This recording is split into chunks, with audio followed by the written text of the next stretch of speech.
The unseen chains, why most never reach financial freedom, and how to break them.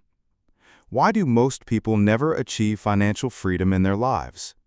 This isn't just a question, it's a silent struggle for millions. We often get it so wrong, constantly searching for the secret handshake to wealth. But what if the secret isn't complicated financial models or a sudden windfall, but a simple, almost radical understanding of ownership? Today, we're pulling back the curtain with an entrepreneur who has spent years on Wall Street, invested in over 100 companies, and now turns over millions annually. Cody Sanchez. She's here to share the blueprint for breaking free. The invisible barriers to your dreams. You're probably asking yourself, how do I start? It's a question every human should grasp. Understanding the language of money isn't complex. We just make it sound that way. The less people speak our language, the more we can charge them, right?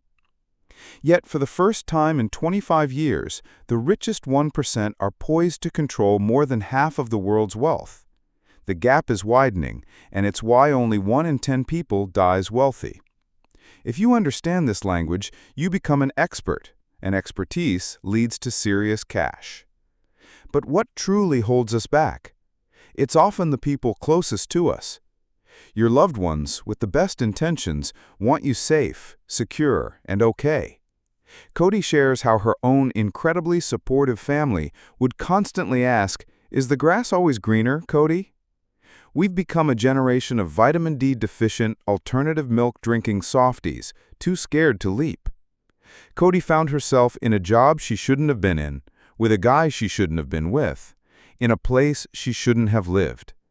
The fear was real. She isn't one of those entrepreneurs who just burns bridges or sleeps on the couch. Instead, she needed a way to stair-step her way out of the corporate grind. And then it hit her. This could be so much bigger than anything anyone could ever pay her. The radical idea of stair-stepping out. Most people don't make the peculiar decision to start off-ramping from the corporate world while still in it. But what if you could? Cody Sanchez began buying her first businesses while still employed. Did she have loads of cash? Absolutely not. She was driven by a deep pain point. She was fighting with the CEO of her company, a business she had grown from zero to billions in assets. As her success brought press and attention, they wanted her to stay quiet, to do things their way. But their way hadn't gotten them to billions. She saw the writing on the wall. It wasn't her casino, not her chips. She knew she'd either be pushed out or leave. That's when she started buying businesses on the side, not sure if she ever wanted to work for anyone again. This scaredy-cat approach, building a soft landing, is the quiet genius behind her journey. Demystifying the deal, from billions to thousands. The first step is often the hardest, stepping into uncertainty. But here's a profound truth Cody uncovered. There's no material difference between $1 billion deal and a $10,000 deal. As a journalist who infiltrated finance, she realized she didn't need to be a financial modeling guru. She was good at asking questions and finding the right people for answers. She saw behind the curtain, like in The Wizard of Oz, and realized the wizard was actually quite short. If the mechanics were the same, then with a few hundred or even a few $1,000s, she could apply the exact same principles to smaller deals. Her biggest constraint wasn't knowledge, it was time. Working 60 to 70 hours a week, she needed something hands-off. So one of her first ventures? A laundromat. A $100K transaction that wouldn't bankrupt her. A business that could run even when she wasn't there, with an operator to handle the day-to-day. It's simple. Quarter machine, close clean. If you can understand that, you can understand any business. The unseen motivations of sellers. Why would someone sell a profitable business? This is where many on the internet get it wrong. They scream, "No way! Nobody sells a business making $6,000 to $7,000 in profit for $100K. They question the deal, claiming it's not enough profit. But here's the reality. In the U.S., tens of millions of small businesses are for sale that will never sell. Many are owned by 60 or 70-year-olds who have run their laundromat or local shop for 20, 30 years. Imagine running your podcast for 3 decades. You might be open to selling. They're tired of the broken machines or dealing with minor annoyances. At a certain point, even a profitable business becomes a burden. Many, like Cody's uncle, simply close their businesses down, costing them money because they don't realize it's sellable. These are what Cody calls gateway drug businesses. Once you learn how to do a deal, your entire perspective shifts. You'll see masochists everywhere, business owners who love what they do but at some point want to sell and move on. Everywhere you look, someone wants to sell their business. What if you could figure out how to buy it, put an operator in place, and then do it again? That's the only real difference between you and the Warren Buffetts of the world. Competence versus curiosity, the true skill of acquisition. Is it crucial to have deep competence in the industry you're buying into? Not really. While it helps, what's far more important is understanding the deal itself. Can you read a balance sheet? Can you grasp profit and loss statements? This isn't difficult. And then, can you figure out how to get to the person who has the answers? Cody didn't know laundromats, but she knew a guy who did. She found an operator.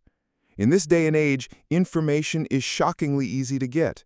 If you want to buy an HVAC company, go to Reddit, find a community of 100,000 electricians, and pay someone for an hour of their time to teach you the ropes. We let the fear of not knowing what we're doing paralyze us, but that's irrational. It's easy for others to tell you why things won't work. It's much harder to convince yourself that you are capable. Zero-down deals, the ultimate playbook. What if I don't have $100,000? I'm 25, working a job with only a few thousand saved. This is the most common barrier, and it's a false one. Cody has bought businesses for $3,000, for $8,000, and even for $0. This isn't clickbait. While you'll need to put in some work on the deal structure, it's entirely possible. Many small businesses, especially under $10 million in revenue, are sold with a component of seller financing. This means the seller becomes your bank. Imagine a property manager making $100K profit a year wants to sell their business for 2 to 5 times that profit. They're ready to retire, and their kid doesn't want to take over. You come to them and say, "I'll buy your company, but you'll be my loan. I'll pay you a percentage interest, defer your tax burden, and pay you over 5 years.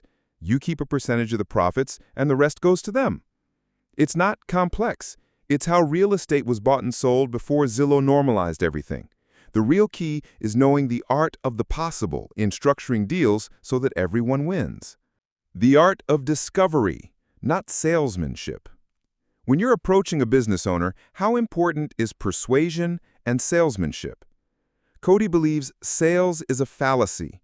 You don't sell anyone on anything. You find people already predisposed to want what you're offering. You're never going to change someone's mind. Instead, you're looking for trigger moments. Ask questions. How's it going running this business after 20 years? If they say, "I fucking love this business, I'm never selling," then great, lovely to meet you. But if they say, "Yeah, I'm ready to retire, have a vision of a ranch, but my kid doesn't want it," then you're purely discovering what they already feel. You become the enabler of their retirement plan, a plan no government can offer. So what you truly need is curiosity for another human and an understanding of what a motivated seller looks like, someone ready for their next adventure. The only thing you do have to convince them of, and you better be truthful, is that you will be a good shepherd. If you're their retirement plan, you better not go broke. You must prove you can take care of their business. This isn't rocket science. It's about setting yourself and the seller up for success. Your unfair advantage awaits. So, you're 25, working a job with $7,000 in the bank, listening to Cody Sanchez, who runs a holding company with $70 million in revenue and a $10 million fund. You want a piece of that. What's your first step? Use your unfair advantage. If you're in content, don't buy a laundromat. Look at your personal P&L. What do you already spend money on? Ad purchasing, video production, renting a set space? All these expenses. What if you could turn 1 or 2 of those expenses into an asset, not a liability, a thing that makes you money, not costs you money? Cody once bought a podcast production company, a direct expense of her previous business, and turned it into an asset. Financial freedom isn't about grand, sweeping gestures. It's about strategic, stair-stepped moves, understanding the language of deals, and recognizing the hidden opportunities within your own life. The chains are unseen, but the key to unlocking them is in your hands.